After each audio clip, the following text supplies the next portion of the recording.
I'll get started. Let's get started with the session. Today we are going to talk about the infamous code review lane.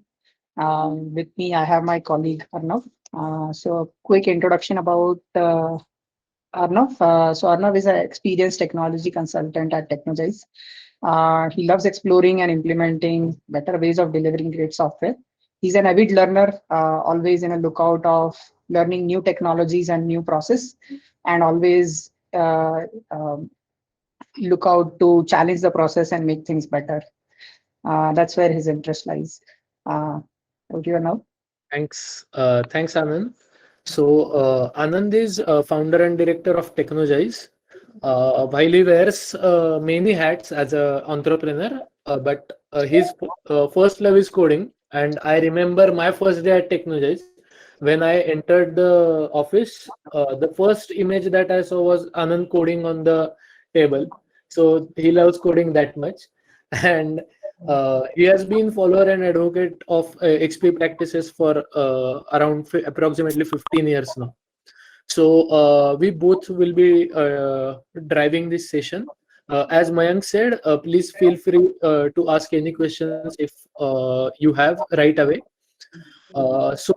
Just before starting our topic, I just want to clear what this talk is not about. Basically, this talk is not about, we are not going to compare pairing with pragmatic pairing. With pragmatic pairing, what I mean is it can be taken as golden mean between no pairing and complete pairing or dogmatic pairing. You pair only when necessary and not pairing on mundane tasks or easy tasks, which can be done alone, which can be done alone fast. So not being dogmatic about pairing is all about pragmatic pairing.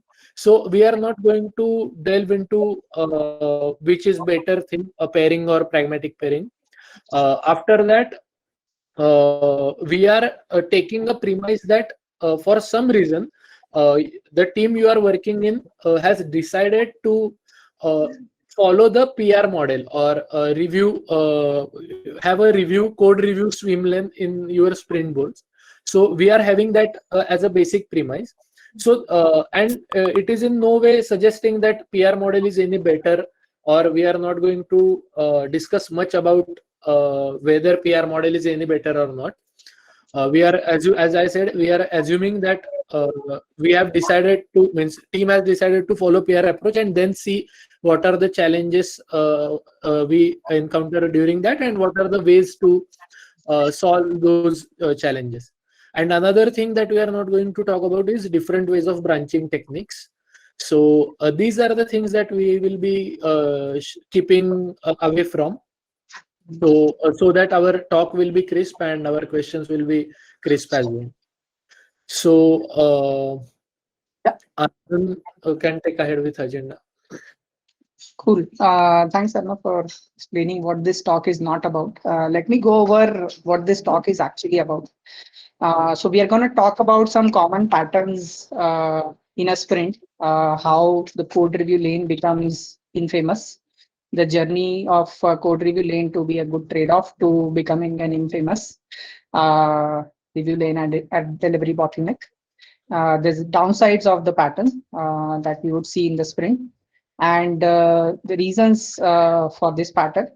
Then we are going to talk about various techniques that we tried out in various projects to make code reviews more effective, bring the best of the worlds from pairing, no pairing, and pragmatic pairing, trying to bring best of all the worlds together. At the last, we'll summarize whatever we have talked about, and we'll leave an open mic for people to share their ideas and stories. Cool. Let's get started with the common patterns in a sprint. This is a representation of a sprint board. In our example, we have taken these 5 lanes. It starts with to do, in progress. When you pick up a card, it goes in progress. You're done, you move it to code review. Once code review is done, you move it to QA, and once QA is done, you take it to the finishing line that is done.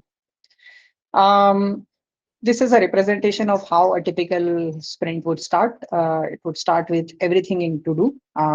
So this looks great. When we start the sprints, developers pick up the stories and assign themselves and move them to in progress.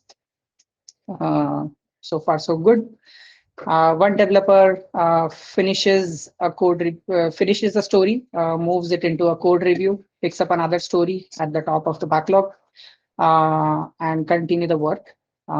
So again, so far so good. The another developer finishes their story. They move their story into a code review lane and again picks up another story. And this is where the problem starts, wherein the third developer, sorry, the again one more story gets complete, pushing it to the next lane. Somebody will do the code review, pick up the next story, because there is obviously that rush or a sense of accomplishment that you'll get to move story from one lane to another. But then there is generally that tendency to start picking up anything at the top of the to-do lane because we feel that that's the most priority item and I can finish it quickly. There are various reasons for that. Um, Somebody in the team takes the ownership, does a code review, moves one story into QA. Still, there are two in progress, two in review, one in QA. This is where the actual QA, starts having the stories and starts their work during the sprint. And then eventually, this happens where all the stories are in code review, none in progress, none in to do. That is when the team realizes that, we have to take care of the code reviews, start doing code reviews so that we can push things uh, uh, on the next lane. And this is a typical scenario that happens in a sprint. Most of us would have seen that, either are actually observing it or must have seen that in the past, that suddenly one fine day everything moves to QA and the person, the teammate is gonna hate us for this.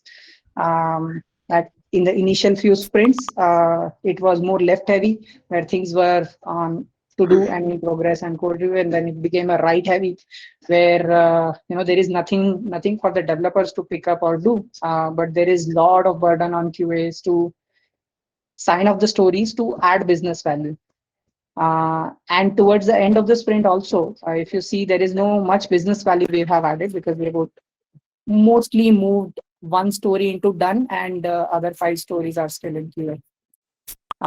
Essentially here, what we are doing is following a mini waterfall model where it starts with development, then code review, then QA, everything at once, and then all of them move into done.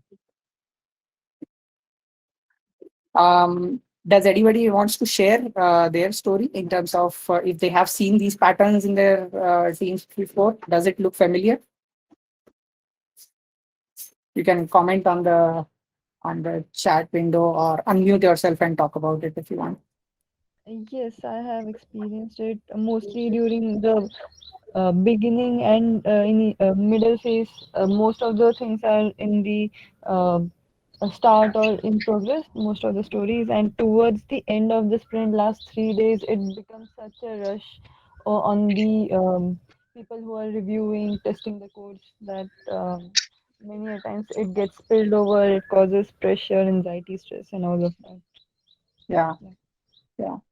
And it's a not good situation to be in as a team because you keep looking at each other that why did this happen and all those things. We call it moving from a left heavy sprint board to a right heavy sprint board. Cool, thanks for sharing that, Jyoti.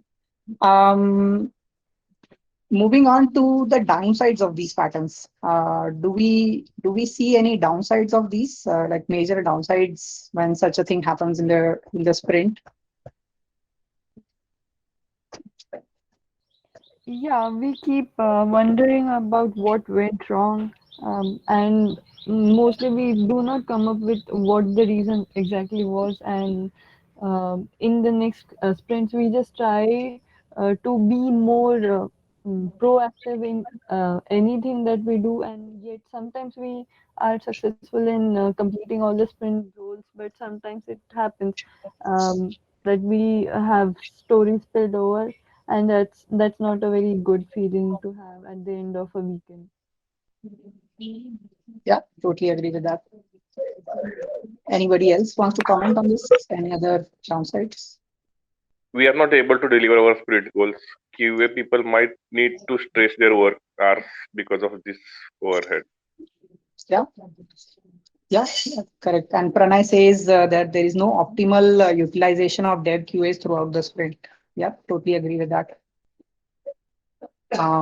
Also, there is that natural tendency to blame the other role that because of devs it happened, or because of QAs it happened. So there is that tussle which goes on in the team. So rather than talking about the process, we generally end up talking about each other. I was going to say that it impacts the relationship between devs and QAs essentially. Yeah. So Nanda Kumar is also saying that that is also a common observable pattern, that having late feedback. Yeah, Datta says one sprint shows overcommitment and another one shows undercommitment. Absolutely true. One sprint you'll suddenly see all the stories getting done. The other sprint you'll see nothing getting done. Then again you'll see most of the stories getting done. So it's a sinusoidal wave. Cool. Thanks for sharing all the ideas. We have noted down some of the points and want to go over them and see if that makes sense, or if you have any questions on that. So one of the things is late integrations to the delivery pipeline. We may have CI/CD tools in place. We may say that after every check-in, there is a CI build that is running. But actually, because of different branches and late code review or late integrations, the real continuous integration is not happening. Because we are delaying things, the real continuous integration will happen only, let's say, when QA is done, or when, let's say, the PR review is done, and then we merge into the main trunk. And because we'll not have CI, the CD aspect, the continuous delivery aspect is also delayed. As Datta pointed out, that everything will go in one go. Suddenly we'll see some stories getting done, so suddenly we'll see nothing getting delivered. So in a way, it is like a mini waterfall where there is absolutely no CI/CD, even if you have tools in place. If these kind of patterns are there in the sprint cycle. This is bottleneck to a faster delivery. Late feedback is one of the comment there. So pretty much obvious. We won't see, or the customers will not see the value until the sprint is over. It will generally be done towards the end. The last slide that I showed, which was everything in the PR review, will lead to a poor code quality, because there'll be that rush to finish things off. There'll be that rush to QA complete things much faster, because we have to achieve the sprint goal. So hence the overall quality and the code quality of the code base would get impacted because of these kind of patterns. Generally, what we have seen is the review is done after the feature or story is complete, and that is again very late feedback, because that may involve a lot of rework. If the approach changes, if the reviewer comes and say that, this is not something how we should be doing things. This is not what the team is following. But there is another better way of doing it. And because initially we were in so much rush to finish the story, dev complete the story, everything is in the review lane. And if that review has to be, and once that review is done, you may have to, redo the whole story or redo parts of the story, because it was not well aligned with your reviewer or with the team. So again, a side effect of late feedback. The another interesting thing is the fear of refactoring the code, because there will be so many branches. You will obviously fear to refactor code freely, because there will always be that fear that if I change something, there will be a lot of merge conflicts, and it will be a nightmare to resolve those merge conflicts. In one of my teams, one of my team member used to say that we don't have one copy of the code base. The amount of branches that we create, which are not merged to the main line, that is the number of copies that we have of the code base. So if you have 5 PRs open, we don't have one code base. We have 5 or 6 copies of the code base in our project. And eventually, when everything gets merged, they have to work together. They may work independently, but they have to work together. And hence, that's kind of an anti-pattern. So there are some more downsides to it as well. So as Anand said, we are working on different copies when we are working on different branch. So there is a possibility that if one PR gets merged very late, then as the changes might be very large and all encompassing or handling different touching different files, there can be more chances of code conflicts while merging on the main branch. So that is one of the downside, and then we have to spend time on removing those merge conflicts. We may have to take help of the other person as well. So it reduces our efficiency. Apart from that, sometimes there is a dilemma when there is a late feedback, and the developer has already started working 1 or 2 days back on new story. The developer is already in a different context, and when the comments on PR come back, and then that developer has a dilemma whether to continue with the current story or whether to pick up the review story, because there is a significant context change. So that is another downside. Apart from that, as people are picking, people's first priority in this kind of pattern is to pick up new stories again and again before getting one story merged and done. Before starting the sprint, team may have to plan for more parallel streams of work so that people can pick up new stories, and also because of and parallel streams are also necessary to reduce merge conflicts, become necessary to reduce merge conflicts that I talked about. So that is one. And another, and the last but not the least is we are not able to leverage the benefits of agile in this model. So we are not able to leverage proper team strength and team efficiency, because as we said, saw in a previous pattern, that initially for first few days the sprint board was left heavy, where QA was not having much work, or he had not much on his plate. But on one fine day, everything moves to QA, and then developers are relatively free, and QA is overburdened. So that one thing. And another thing is continuous delivery, which is the what we can say, which is the main strength of agile. We are not leveraging that as well. So although we are, as Anand said, we are following mini waterfall pattern in the disguise of agile, and which is a not good thing to do. So these are all the downsides. Then there is a question, Arnav, by Jyoti. Resolving merge conflict is unavoidable. Do you have some tips on reducing the time required for it? So yes, Jyoti, we will be sharing some of the tips which will not directly but indirectly help you resolve or avoid those merge conflicts, the time taken to resolve those merge conflicts. Datta says short-lived branch versus long-lived branch. Try to keep branch as short as possible. So yeah, we're going to talk about that, Datta. Avoid templatation, rewriting the whole code base, merge code from main branch into your ongoing branch continuously. Don't wait to finish. Yeah, we're going to touch base on some of these aspects when we talk about uh, how do we make the code reviews more effective. So thanks for sharing that. Pratap. So we saw the downsides for this pattern and what is the harm in having such kind of pattern.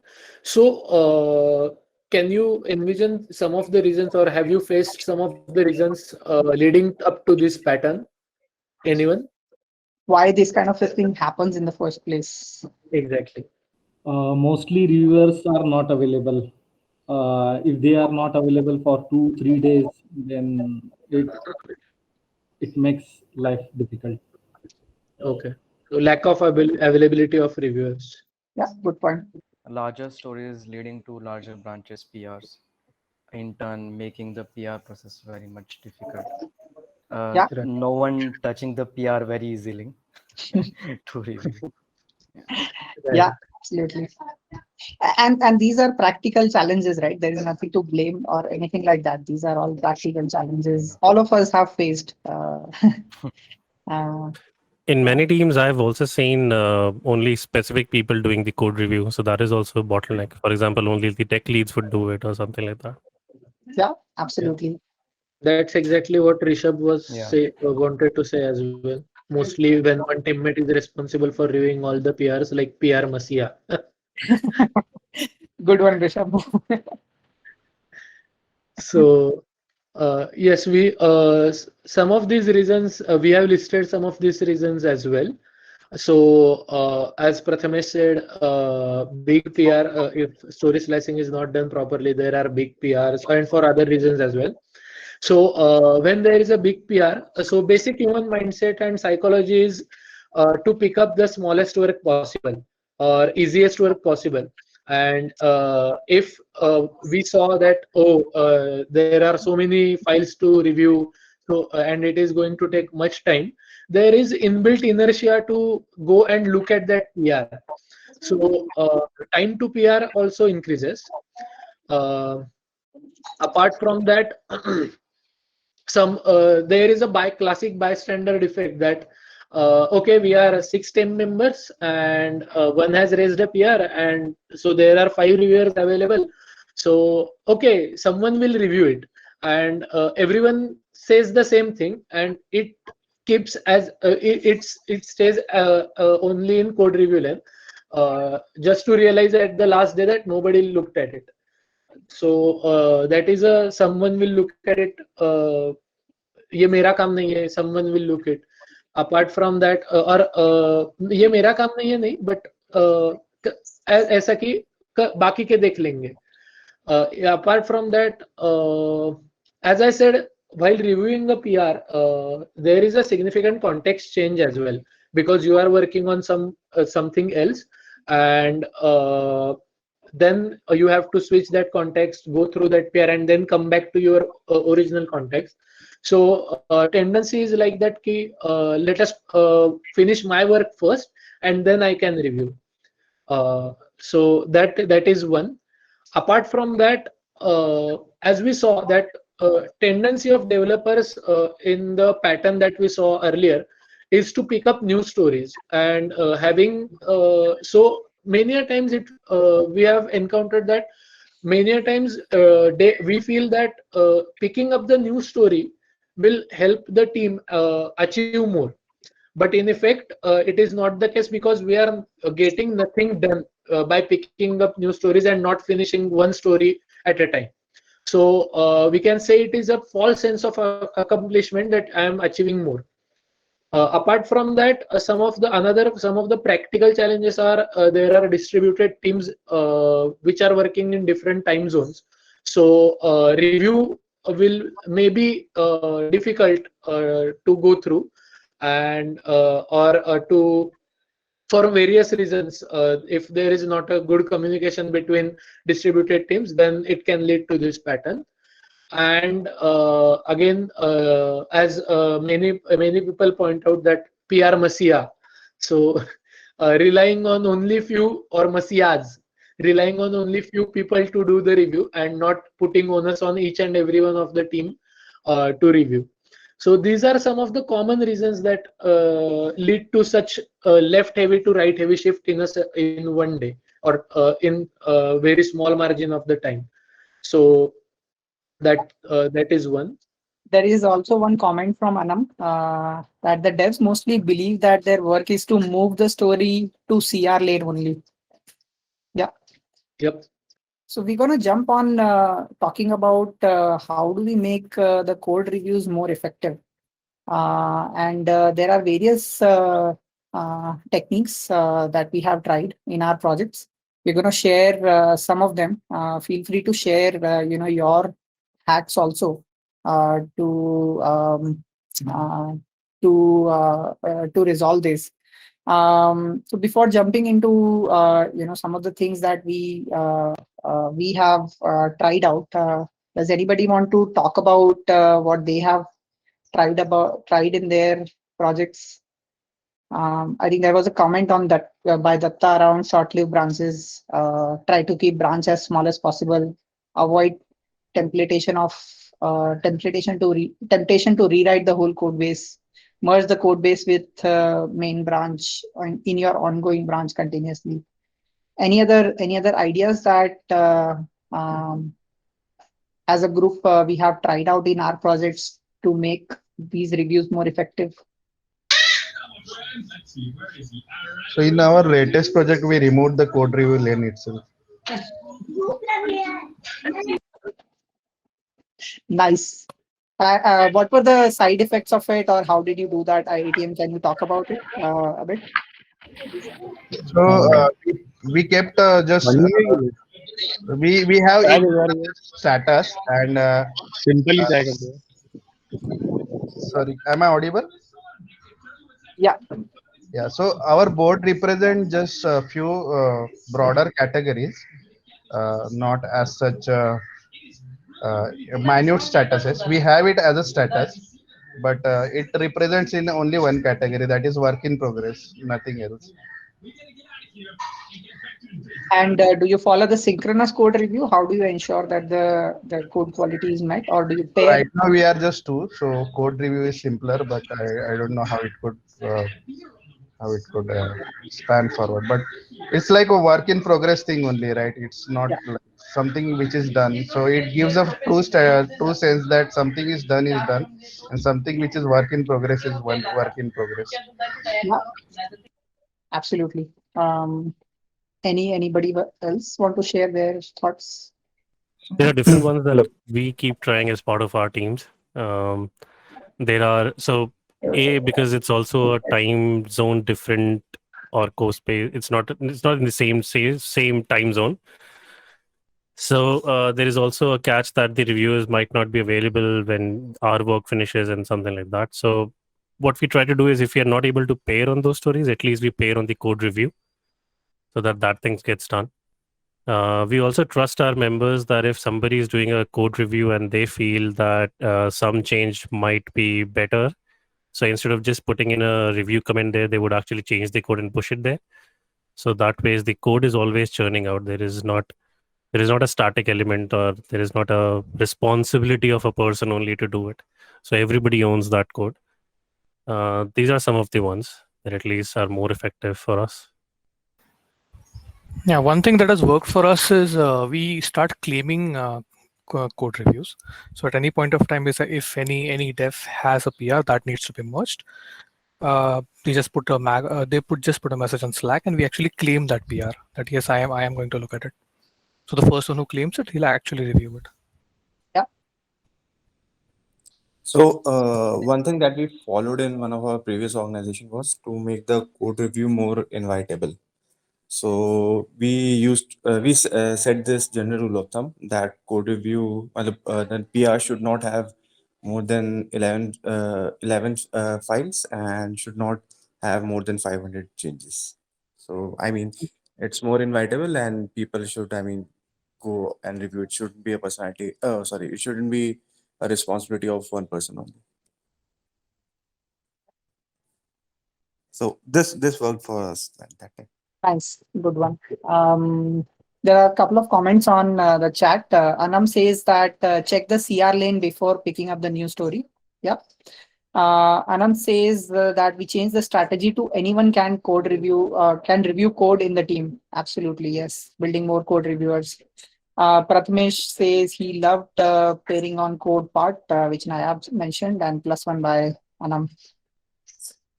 Cool. And any more thoughts on it, or should we move ahead?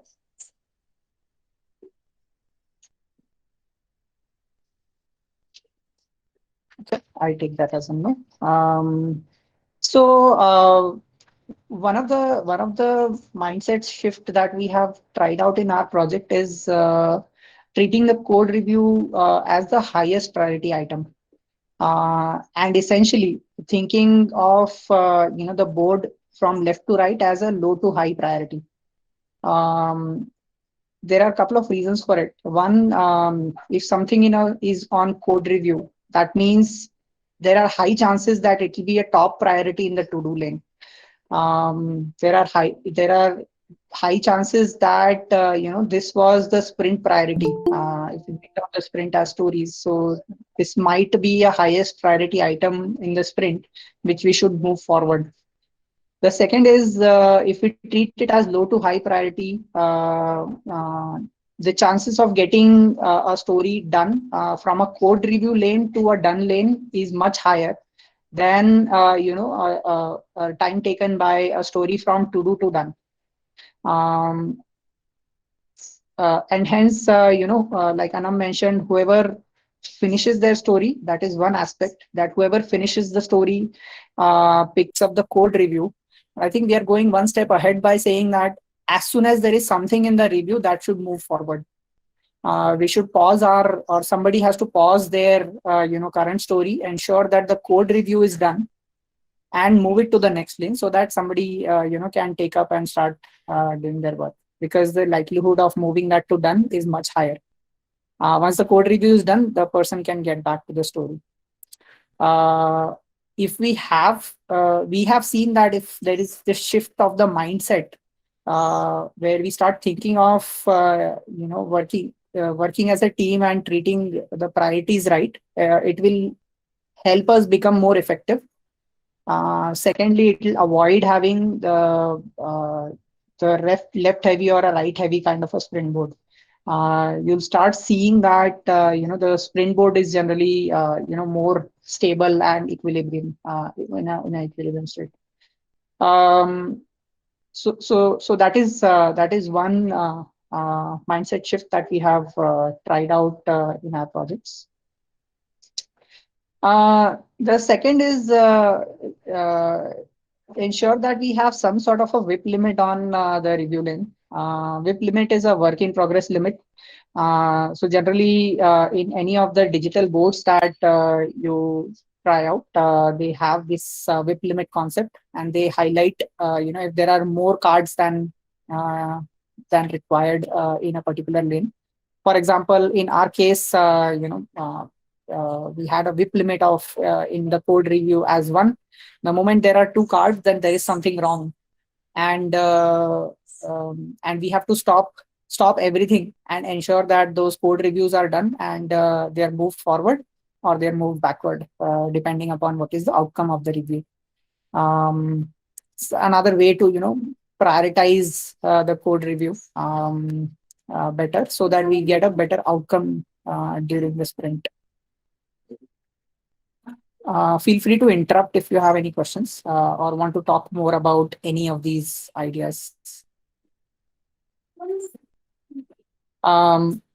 Similarly, I mean, WIP limit can be applied to anything in progress to do, and hence it is important for the team. It is always important for the team to pick only one thing at a time.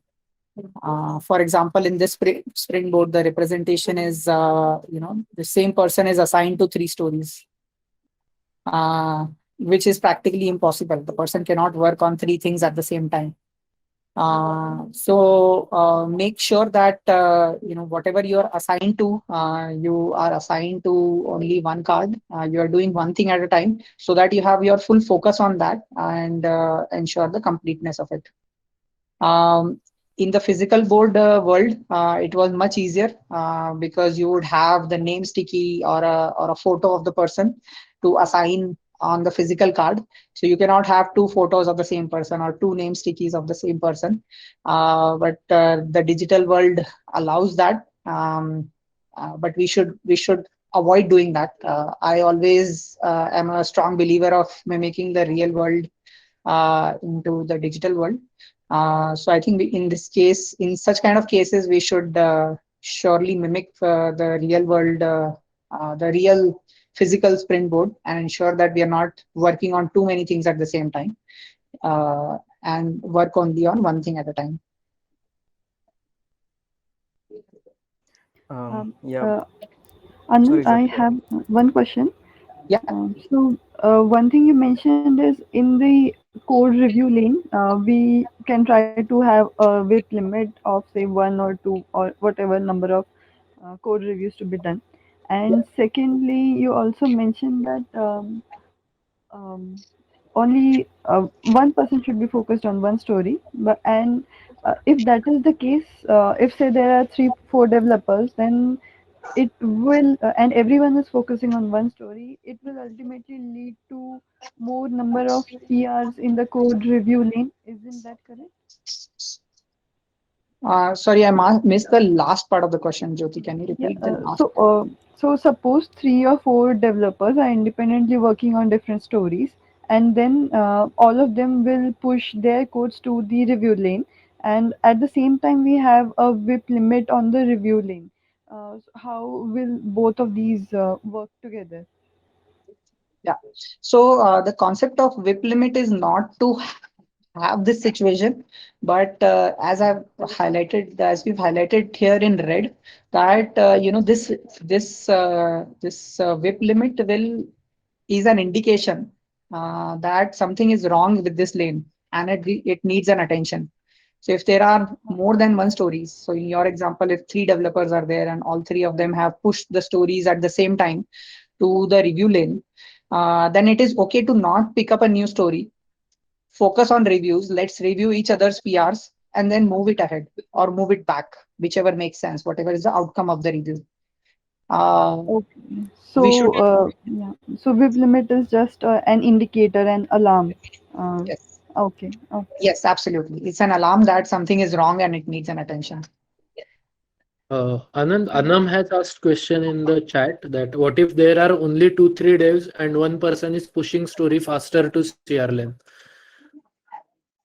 Then Yeah. what So, can we do? yeah, the same philosophy. The other people should pause. So it is not about an individual that we're talking about. It is as a team. There might be such cases which you have mentioned, Anam, that one person is pushing or churning out things much faster than others. So it is okay for the other developers to pause their work and do the review as the first priority. Because as I said, the chances of getting that or those stories to the finishing line is much higher as compared to we keep adding more and more on the review lane and keep churning out more and more stories. Yeah. Yeah, so I would like to share one instance that we used to follow. It was a different process in my different earlier project. So they used to follow one thing called one piece flow. This is a this is a concept coming from a lean manufacturing process.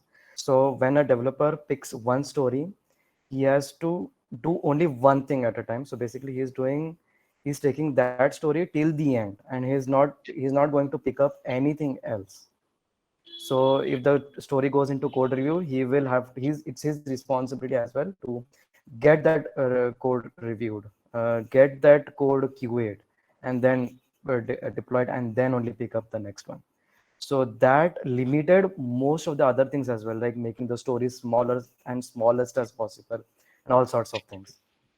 So yeah, this was very, very much helpful and real agile, I would say. Yeah, agree with that.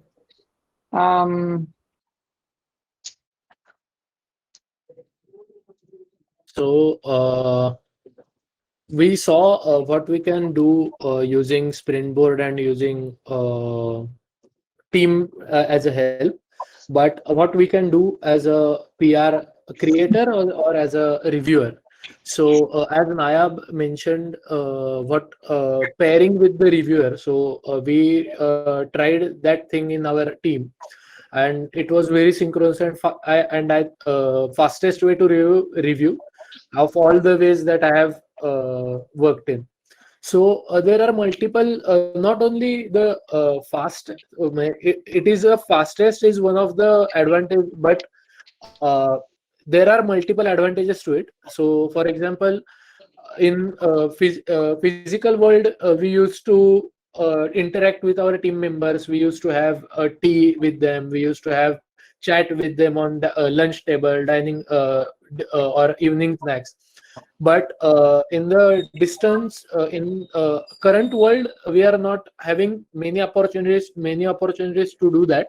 So we can leverage this opportunity to collaborate better with your team member, albeit it is only one, as it is in pair, but it is better than having no collaboration. So we can take that opportunity as collaborating with a team member.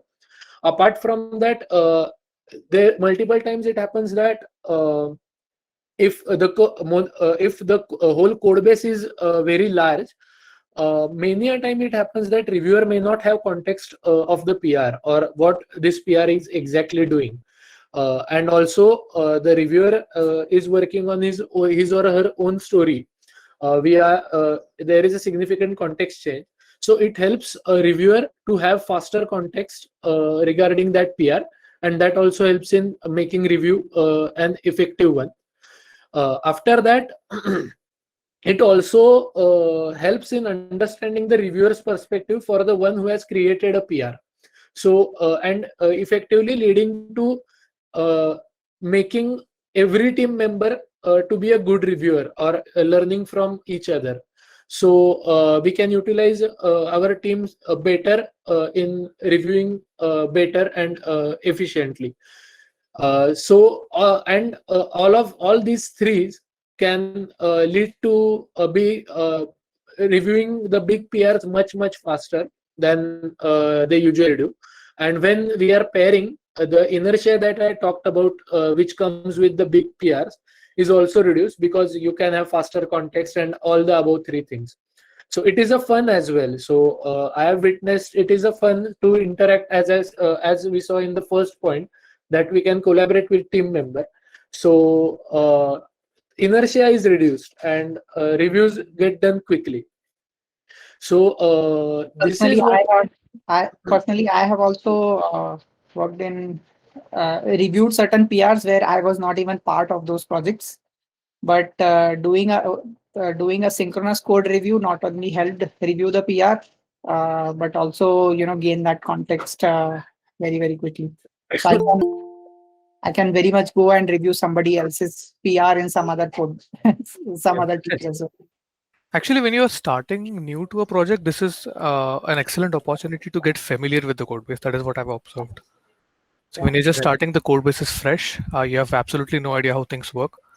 Just having a glance through code reviews of different developers, it actually helps you understand the context and build the context. Yeah.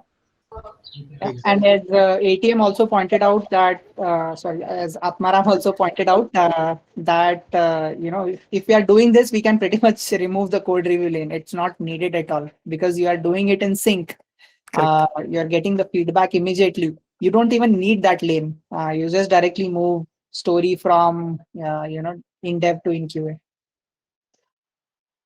Actually, I have a point on the context building. Actually, it's bigger than what it seems like. For example, certain people, and including in my current project also, we like to break a feature into multiple small PRs, so that it is reviewed very quickly, and the small amount of work is also testable very early. So when we are actually reviewing that code, the person who's actually written it, they would actually say that, okay, this is what I have in mind for my next PR. So you also get that view very ahead of the time instead of jumping ahead and suggesting things. So that is also a big plus, I think, to the synchronous reviews. Yeah. Yep.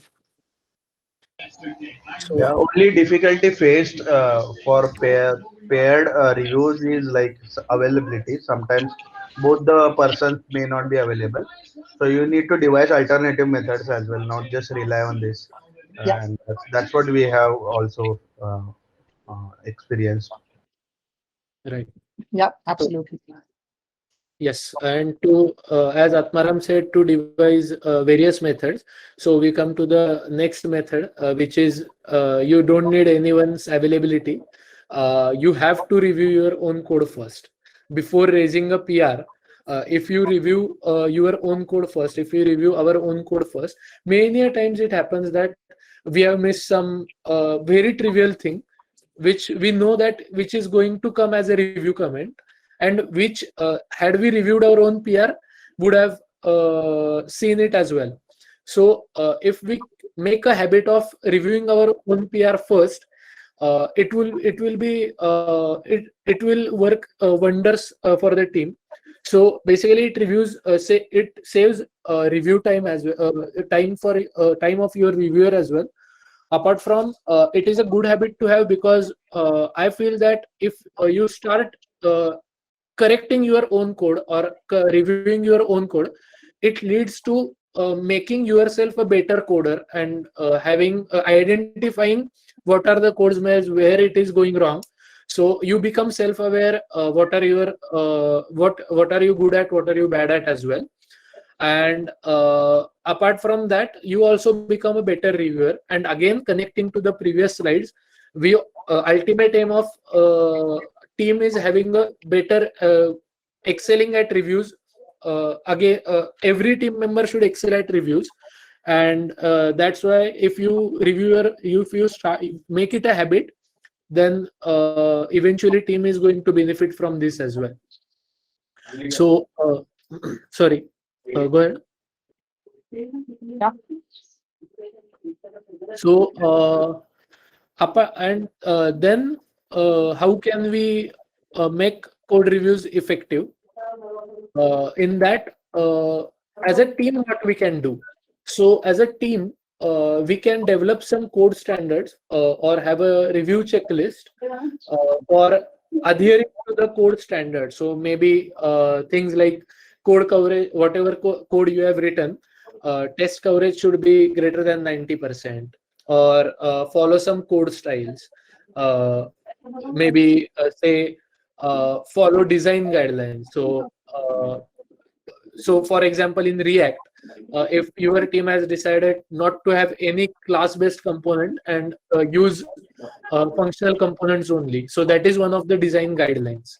And then this will help in self-reviewing, because before raising a PR, you will be aware of what our team code standards are, and it will be beneficial for adhering to those. So also we can use a few of the tools here as well. So for adhering to code coverage, we can have GitHub plugins which show that whether your code coverage has gone up or down with your PR. So such kind of things. And again, as I said, if the standards are clear, people will review their own PR first, and hence creating more reviewers again in the team. Also, it will help in having a newcomer easy ride. So newcomer will have some document to go to and have to adhere to which code standards and how to write code for in a team.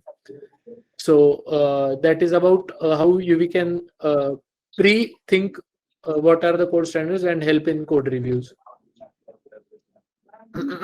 Yeah. So you basically are making all the expectations, the review expectations early on, and avoid any last minute surprises when you move the card to review link. Cool. The next interesting thing is empathize with your reviewer. Don't just treat moving story from one lane to another. We must appreciate the effort that your reviewer is putting in, Some of the ideas that we have tried out to make it faster for the reviewer and not look out various things is link CI with the SCM to show the build status, whether the build has gone green or not. Sharing more context on the PR, like adding more description, why certain changes are done in a certain way, or what was the functionality about, a little more tech background of it, why you have done certain changes in a certain way. If you've used any pattern, why you have introduced a new pattern into the PR. Linking your story and PR, story with the PR and PR with the story, because these are two different tools. So it is always good to link the two together, cross-link the two together, so that the reviewer has easy access to all the information that is needed to effectively review the code. What has also worked out for us in some of the teams is if there are any UI changes, then it's good to it's good to create a small video or share screenshot as part of the PR description, so that the reviewer exactly knows that how is it looking like, if it is aligned to the reviewer's thought process as well. End of the day, it is not about just code quality, but it is also about delivering the value to the customers or to our stakeholders much faster. So these kind of small gestures from a reviewee to a reviewer will make the reviewer life much more simpler. When they look at the PR, they would have all the context. They would be able to quickly review things and move forward. Yeah. Any questions on this? Should we move? No, but one more thing I would like to share is there is a very common scenario most of the times when you have there is a old code base, but you have integrated ESLint or any linting recently, and because of that, what happens is it fixes most of the lint changes automatically. Now, if your changes of 2 lines, the PR becomes huge, and it becomes scary to even look at for the reviewer. So what we are trying right now in our project is just adding comments to the line where you have actually made changes. So it becomes very much hyper focused for the reviewer as well, to just go there and look at that rather than just going through all the unnecessary changes which Lint made. That is one of the experience from my project also, but we took a little different approach. So what we did not enable ESLint directly on the continuous integration tool. We started it with the commit, so like a pre-commit hook, and in there we only checked for the staging files, so that the PR is not getting big. And over the period, I think it was around 2 months, once we were sufficiently happy with what the ESLinting throughout the code base was, then we went ahead and enabled it on the CI as well. Yep. What I have also seen is, if there is, let's say, API change, people in one of the teams, they shared screenshots of Postman to call that API and the responses for positive and error cases, and sometimes refer to the test cases or the integration test cases that they have written. That this is the contract change that I'm doing, and this is the test around it. So it becomes very clear that if there is any critical change that is done in the PR, the reviewer knows about it.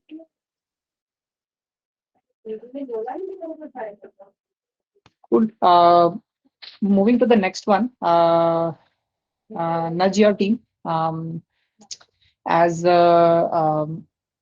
Gaurav was mentioning, put the message on the team channel to let people know that you have raised a PR. In a physical world, it would be very easy to look at someone. It's quite obvious. The board is in front of you. Somebody will stand up, walk up to the board, and move the card, physically move the card. So the whole team knows that you have actually moved the card. But again, in case of digital world, you may not know. And as a reviewee, you might think that I just create a PR and my job is done. But then if your team doesn't know if there is a PR, or if the team doesn't know that there is something that moved to the PR lane, it becomes very difficult to keep tracking the springboard. Always notify the team. You can automate it as well with Slack integration. All the modern project management tools having Slack integrations or any other chat integrations, you can automate that. So whenever you move the card, your team is notified about those. If you do not have those automations in place, put it out on the team channel and say that this card has moved and it needs a review. Also, what helps is sometimes, especially in a new code base, people may have gotten expertise or focus. They may have focus on certain areas of the code base. So it is okay to even tag the person and say that there is something in for them and they need help. They need to review it. That can be done by the reviewee or anybody else in the team. I think when the story moves from development to review, the @channel and @here references in case of Slack are a very, very good use case to have, so that the team gets attention that something needs to be reviewed.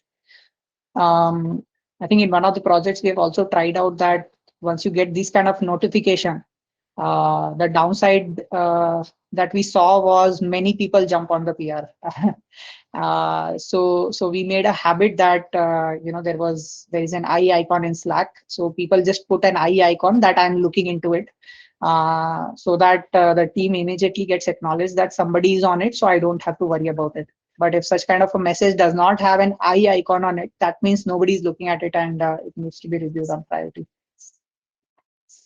So, Anand, Pranay had added that solution which goes with nudge your team, and which is a more direct nudge, that if there are overnight code reviews or something, code reviews remaining, so we can assign a person to that code review, proper assignment to code review task at the stand up.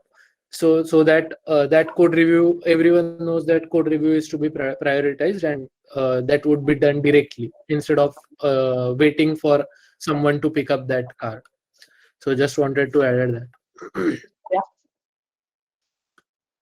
And Prathamesh mentioned that code review is also your to do. Absolutely. It's not a different lane altogether. That's also important to do as a developer. Yep.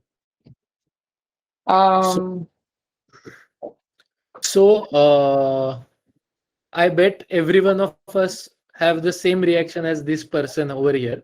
When we see files change 60, we just don't open that link or close that link straight away. But when we see files change 6, then okay, let me do the PR review and get it done.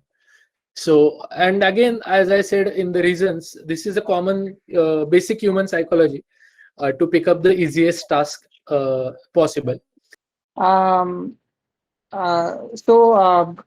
So this is what we called it as a vicious circle. So it starts with a big PR or big changes. There is obviously that inertia to review the PR and hence delay in merging. If it is delayed in merging and late review in PR, that is a delayed in QA and testing. If it is delayed in QA and testing, then it is delayed in delivery and integration. And if it is delayed in integration, it does not get into the hands of the user or the stakeholder, and hence the longer feedback loop. So one change or just one aspect, which is a big code base or a big PR, could lead to longer feedback cycle. What we like to move to is a more virtuous circle. So small PR, small changes, easy to review, quick to review, and quick to merge. It will also ensure the shorter QA cycle, because if the changes are small, then the team or the QA person in the team can quickly check those PR, look at the test cases, automate those if required, and then move it ahead. It's almost continuous integration and continuous delivery, because we are integrating small things at a time, small chunks at a time. And hence, a shorter feedback cycle from the end users or or your stakeholders. So always strive to move from the big PRs to small PR to get a neater feedback cycle. The next is frequent Anand, merging. there's a question in chat. Yeah. So Anand, this is more like when we say that the PR should be short, that means story should be divided into smaller tasks, right?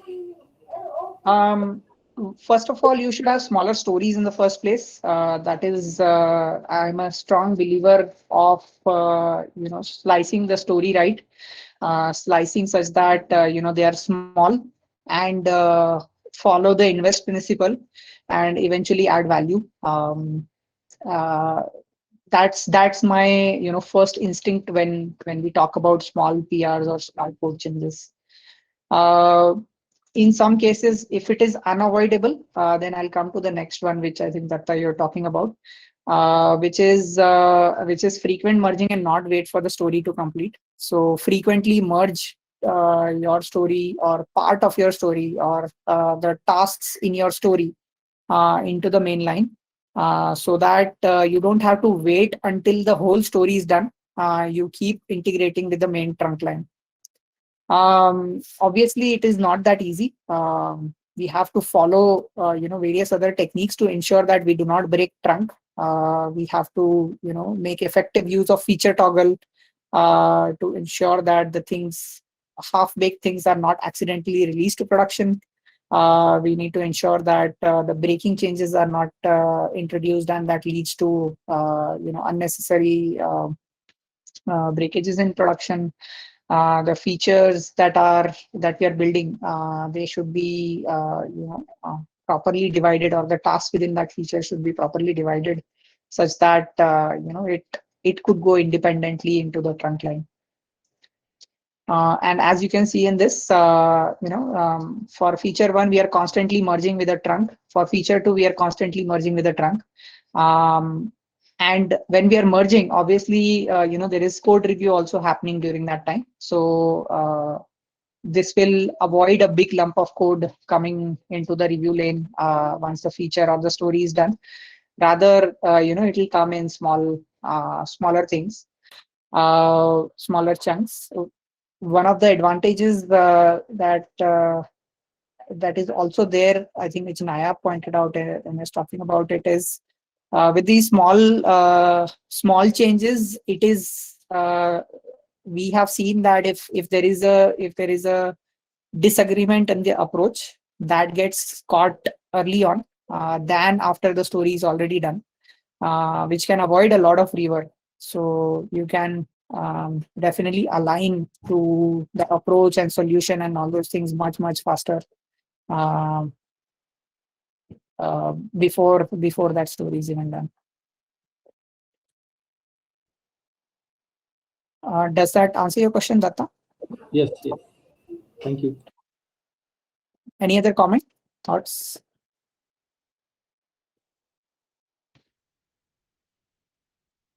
Cool. Moving to the next one.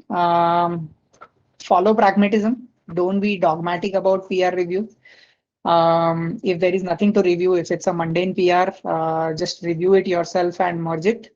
Trust your team that they'll not merge the complex PR or which actually needs a PR review. If something is very mundane and text changes and some small changes, label changes, and those kind of things, just merge them directly into the main line. Again, it depends on the team and the team maturity in terms of what do you call as mundane changes.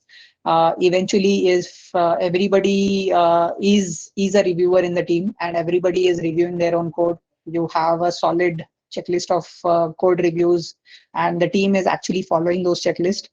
Then essentially all the PRs will become mundane in general. But yeah, I think we have to, as a team, we have to grow up to that level to ensure that just we merge things in the main line.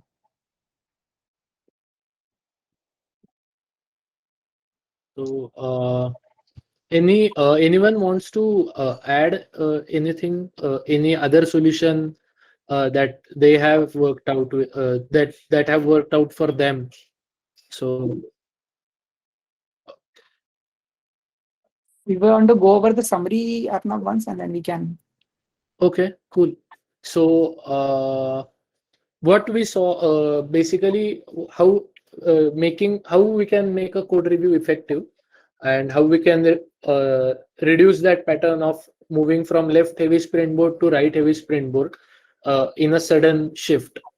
So as we saw, firstly, we should treat reviews as a highest priority item. And to do that, there are various things as pairing with your reviewer, having a WIP limit to code review streamline, so that it can be highlighted that there is something needed to be reviewed. Apart from that, picking one thing at a time, as many of us suggested, Prathamesh also suggested that onus is on the developer to take one story that he or she is working on from to do to done. So picking one thing at a time, reviewing, self-review your own code. Apart from that, as Anand in the last slide said, that if code standards are proper, and if team is on the one page, what is mundane, or what are the code standards we are going to adhere to, what is the description, so we can use PR template as Prathamesh suggested.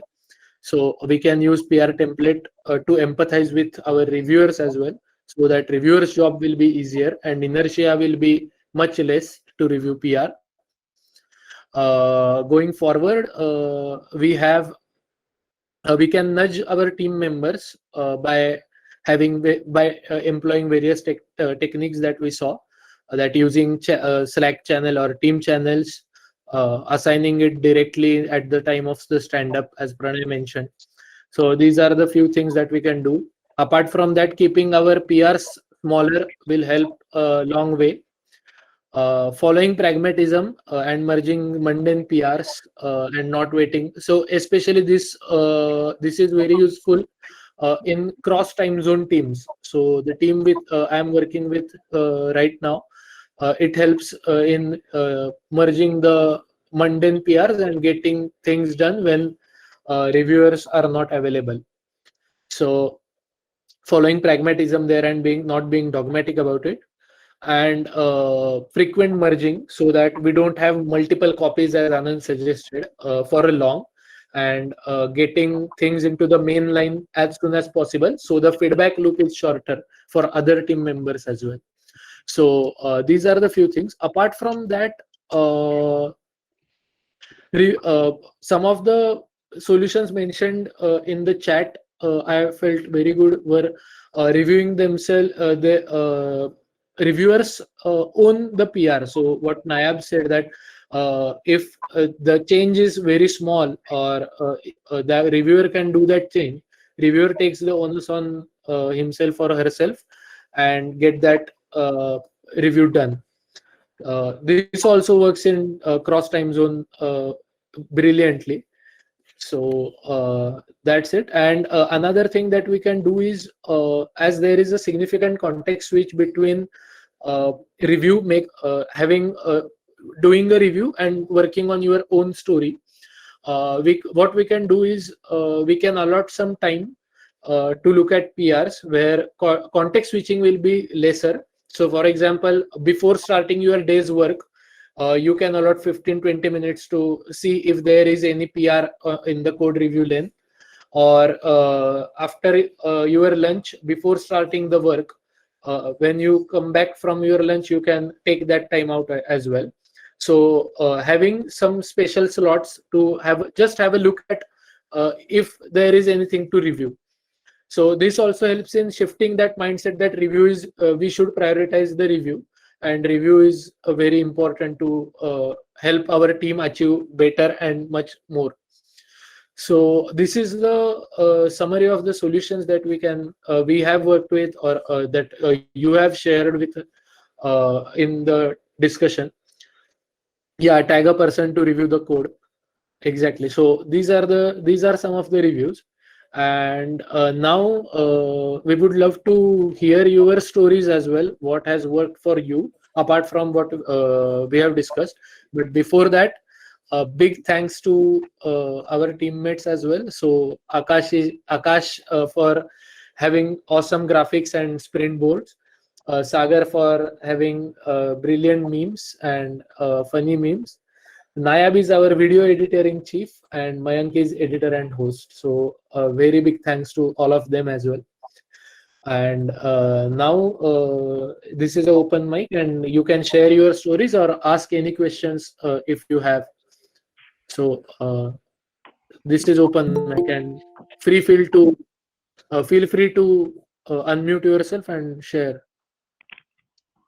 And also, as I mentioned, please provide the feedback for your session, for the session here, in the link that I've been putting on chat. This will help, improve the Technovise experience.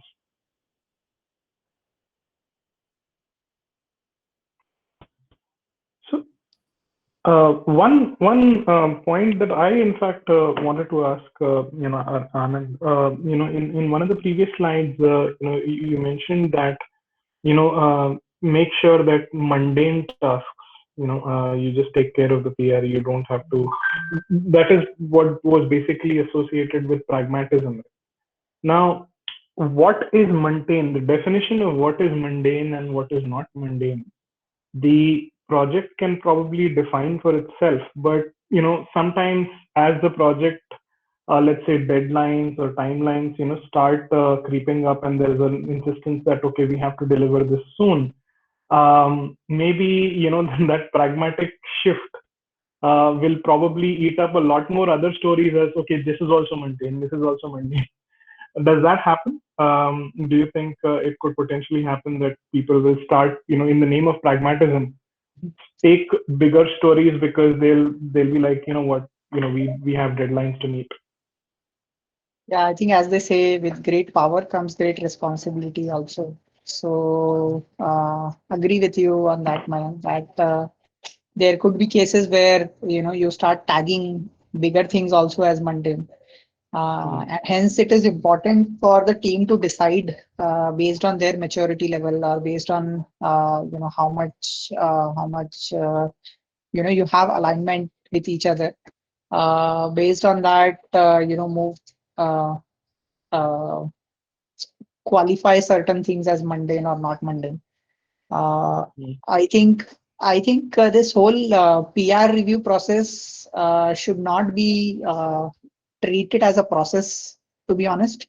I think that whole mindset shift, if we shift that mindset from having it as a step in the process which has to be done, to something like I need help, and get a second pair of eye to validate whatever I'm doing is right or wrong, to validate whether what I have done will not break production or will not cause any issue, or to ensure that whatever I'm doing is aligned with the team goals. I think if that is the mindset, then the PR, the whole PR review itself will have a different meaning altogether. If it is treated as just a step, then obviously there are chances that people may misuse it consciously or unconsciously. But I think if as a developer, if I am making that change, if I am conscious that some things I may need a second pair of eye to look at, then I should as a developer, I should get the PR review done, no matter how small that PR is. But that also will depend. Because, I think it's the onus is on the individual and the onus is on the team to not fall for pragmatism too much. All right. But one question here, Anand, is that, any team will have, obviously a diverse set of teammates, right? There will be some people who will probably have more of an expertise, as compared to, others. Now, so therefore, it can also happen that what is mundane for one team member may not necessarily be mundane for another team member. Do you think that would also impact? Yeah, absolutely. Yes. I think there is no guidelines that we can create for a mundane or not mundane, unless they are like really, really mundane. Like I'm changing a text, doing a label change and those kind of things. So it is if the team is comprising of fairly young people or people who are learning and very senior people, it is quite easy to fall into that trap. I know the code base, so it is no more mundane for me. But then it is always good to get that code review done if that change is significant. Because there are other benefits of doing it. For example, sharing context, which people talked about, being more code reviewers, which people talked about. How do we ensure, how as a senior member in the team, I ensure that what is mundane to me becomes mundane for every single individual in the team. If you start thinking in those directions, then obviously you want to get your code review done. Even if you feel that it is mundane, you might want to get those code reviews done to, let's say, a junior member and say that, I've made this change, this was the idea, and those kind of things, so that they also learn and those things starts becoming mundane for them. So I think it's a journey. There is no silver bullet. It's a journey to define what is mundane and what is not mundane. Pranay has posted in the chat that how QA task force can be utilized right from start of the sprint instead of waiting on merge done, then start testing. So one of the things that have worked well for me and our team is we have a concept of shoulder check. So before when we were used to be in office, what we used to just get hold of our QA, and even before merging, just go through all the so it was specific for the front end tasks, so just go through all the changes that you have done, and on the upper level are there any easy spottings that QA can spot, can be done in the shoulder check. And now what we do is we share our screen, QA joins, and then we have shoulder check in online shoulder check. So that has worked well for us. Yeah. One other thing that I have seen in a couple of projects also is the person or the people who are responsible for QA, they do not wait for stories to get into QA, but start their initial groundwork beforehand. For example, even if the story is in to-do lane, they will start documenting some of the test scenarios and start documenting some of the edge cases, given when then style or whatever style. They start documenting those test cases beforehand. Many of the times when we would ask them for these kind of shoulder checks and those kind of things, right? They would ask if, as a developer, we have actually validated or covered those scenarios in some of the test cases, or whether we have tested whether the system works in those test cases or not. So this helps in two ways. One, the team, QA, people responsible for QA, they are ready, or they have already analyzed or know exactly what is coming their way. They have already documented everything, and it helps the developer to validate and check whatever is going to happen in QA. They might handle those scenarios before time. So moving into a QA and then validating all those things and moving it ahead becomes just like a formality, because most of those things are already taken care of. That is one approach that I really like. The other approach, which I don't like, but some of the teams do follow it, is picking up the backlog of QA automation in the first few days of the sprint. So they are busy automating some of the stories from the previous sprint, and and having a good safety check. I personally do not like that idea, but there are teams, which follows this kind of a practice as well. I think the other thing I want to highlight there is we should not restrict ourselves to a lane. For example, a dev will only check dev and a review lane. A BA in the team will only check the to-do lane. A QA in the team will only check the QA lane.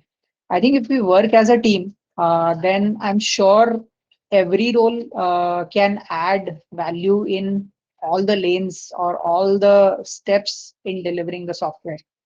A BA can get involved in that initial check of review. While doing review, the BA can involve and get to see from the user's perspective whether this small chunk of work absolutely makes sense or it can add business value, or it is aligned to their expectation. A QA can also check and see whether the test cases that the developers are writing, does it cover all the scenarios or not? Does it leave off some of the edge cases? A developer can help QA while they are QAing the story, and the story goes to the QA lane. So there could be a lot of these overlaps if we start thinking of us more as a team and how can we help each other than than restricting ourselves to a particular lane. In a lot of our projects, we are seeing that developers actually helping out QAs in automation, developers going out and helping QAs in testing because that lane could become big. Similarly, QA people helping out on the development and moving through those mundane tasks. And I've seen many a times, a BA, if they are sufficiently technical, they would go and change some messaging, change some labels, or whatever they're comfortable with in the code, they would actually go ahead and change and move things forward. And that all of these things will qualify as a good teamwork and building a superstar team. Yeah.